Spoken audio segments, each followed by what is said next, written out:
Hey everybody, welcome back. This is the week 13 Thursday lecture for 166A. Hope everyone is doing well. We are going to start with compound intervals today, and we are finally going to put all of them on the board and mix them all up. So as you can see here, we're looking at major and minor ninths, tenths, 13ths, and 14ths, perfect 11ths, 12ths, and 15ths, and the compound tritone, which, as we've already discussed, you can notate as either a augmented 11th or diminished 12th. Just make sure the note you write agrees with the interval label you put down. So let's start with 6 of these. Go ahead and pause this and copy these out, minus the rests. And here we go, the first one above C.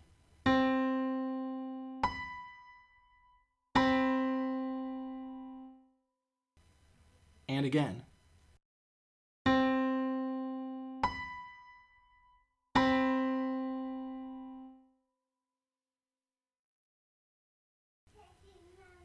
Next, above B flat.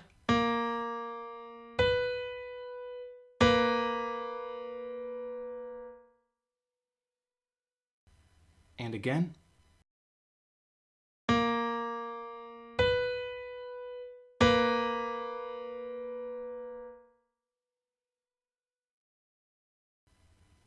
Next, above A.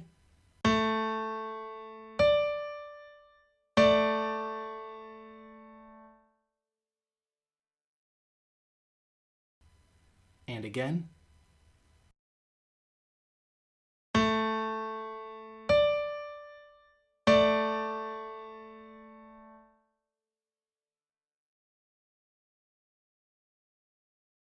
Next, above G.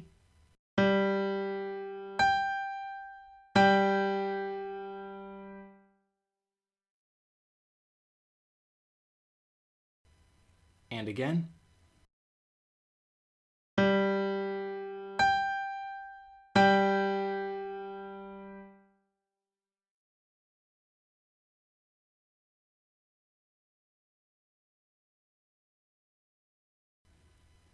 Next, above F sharp.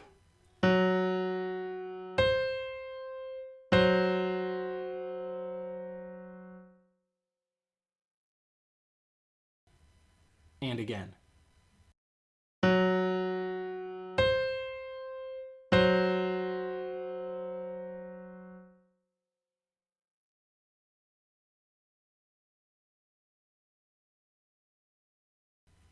And finally, above E.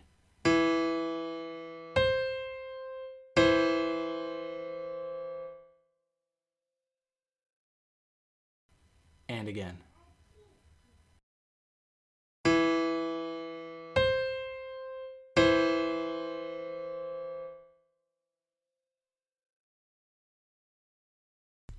Here come the answers. On this first one, the major 14th, hopefully you heard the physical distance between those notes. Those are as far away as they could possibly be before it becomes a perfect 15th, the actual 2-octave jump. So listening for not just the sound of the intervals or the qualities, the way you remember what certain intervals sound like, but literally listen for if it's a super large leap or just kind of a medium big leap. That can help in situations where you might be tempted to mix up, say, a major 14th with like a minor 9th or augmented 11ths, one of those other kind of dissonant intervals, but they aren't quite as large of a leap as the 14th is. Let's do 6 more, same thing. Copy these out. And here we go. First one above A.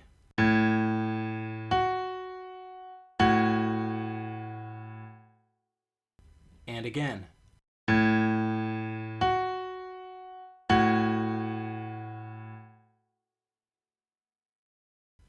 Next, above B flat.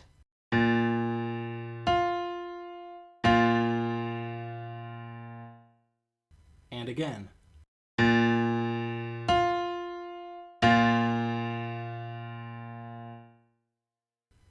Next, above C.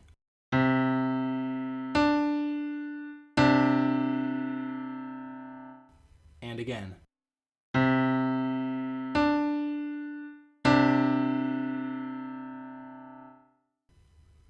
Next, above C sharp.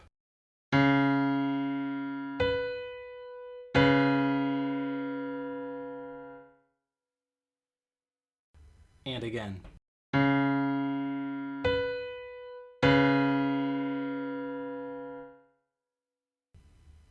Next, above E flat.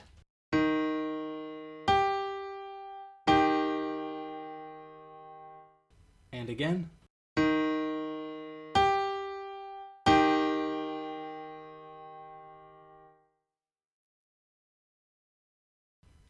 And finally, above E.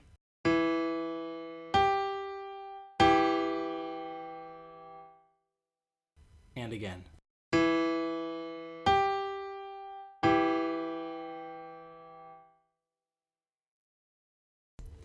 Here are the answers. If you're struggling with these compound intervals, I would recommend always trying to think of that first lowest note as do, and then in your head singing up the major or minor scale until you get to the upper note you're hearing. So for example, in this first one, you hear A in the bass, and then the upper voice. If you can think do, do, re, mi, fa, sol, la, do, la, major 6th, major 13th. Try and find the upper note according to the scale and how it fits in. And if you can do that, that is, I think, a good way to approach this.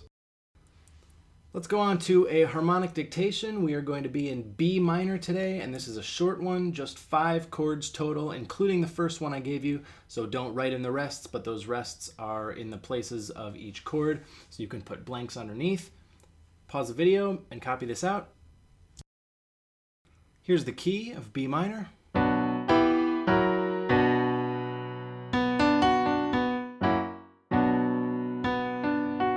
And I'll play it one time. Here we go. 1 and 2 and.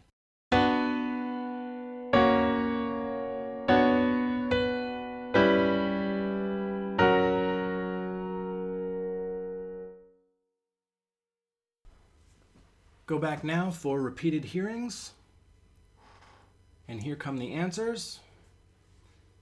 A couple of leading tones you had to remember to write in: the second bass note, A sharp, and the final soprano note, A sharp. Don't forget to raise that leading tone. We had a 9/8 suspension in the soprano in measure 2. That's prepared from the previous chord where C sharp is the 5th of F sharp major, and then it becomes the 9/8 as it resolves down to match the bass note on beat 2, or the second quarter note of measure 2. 2 half diminished 4/3 was the fourth chord, probably the trickiest one here. Hearing the root of that chord as C sharp, half diminished 7 with G, the 5th of the chord, in the bass. Just for fun, what is this chord? The lowest note is F. There are 6 notes total. Here's the chord.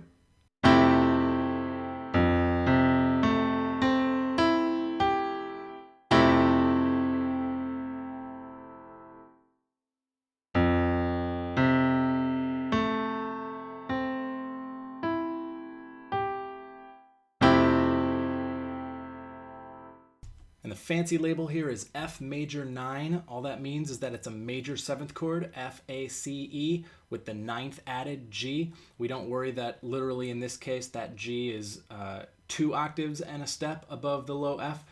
We still call it a 9th. So it's a F major 7 chord with the 9th added.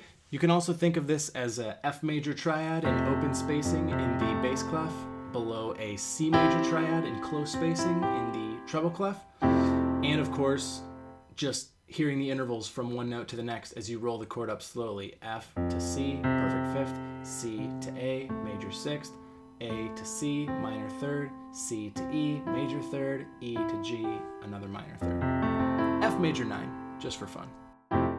Let's do a rhythmic dictation. We are in 5/8.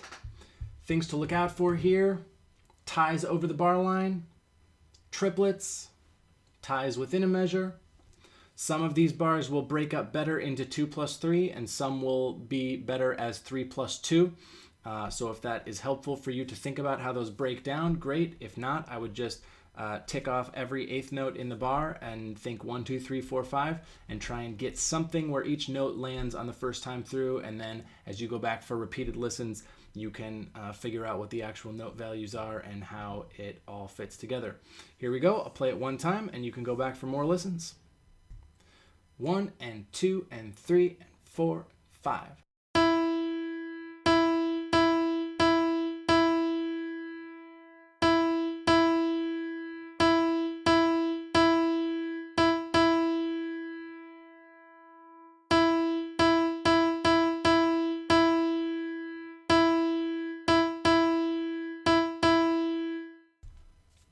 I'm going to go ahead and play it one more time and do it faster. So if you want to hear repeated listens at that slow tempo, go back now. Otherwise, here comes one more time at a quicker tempo. 1, 2, 3, 4, 5.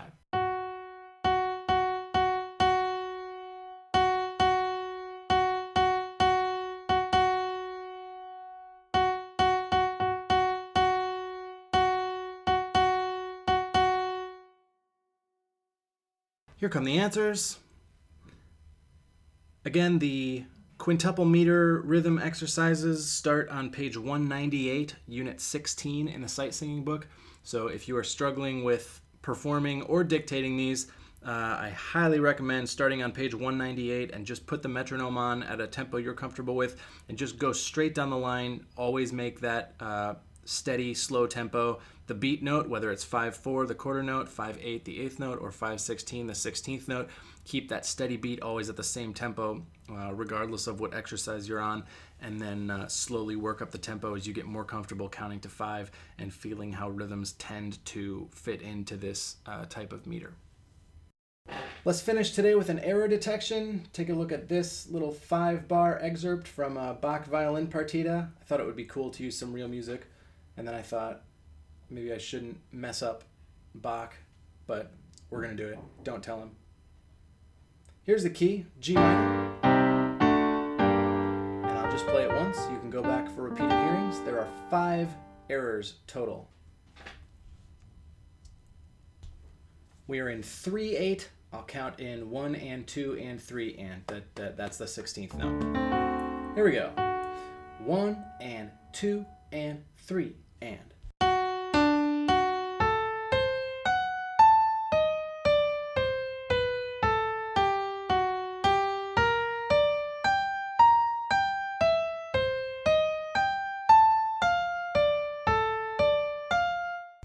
Go back now to hear it again.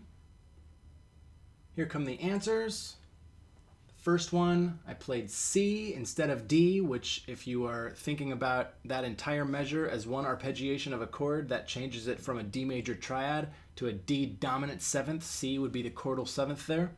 Then second measure, played B natural instead of B flat, which is in the key signature. Third measure, just stepped down to the leading tone F sharp instead of leaping down to D, which is sol. That also changes that measure from a straight G minor triad to having a neighbor note in there. Then E natural instead of E flat in the third bar, but the E flat at the end of that bar was still flatted. So hopefully you heard those as being different and knew right away that one of those 2 notes on the E line had to be wrong. And then finally, if you look at the last bar, the way it's notated, it should arpeggiate B flat major 7, but instead of B flat as the lowest note, I played A, which made the arpeggiation D minor. So for error detection, we've spent a lot of time thinking about the difference between stepwise motion and skips. And in this case, it was actually most helpful if you were thinking about the triad outlines you were seeing and then listening for how what you actually heard changed what those triads were. All right, that's all for today. See you next time.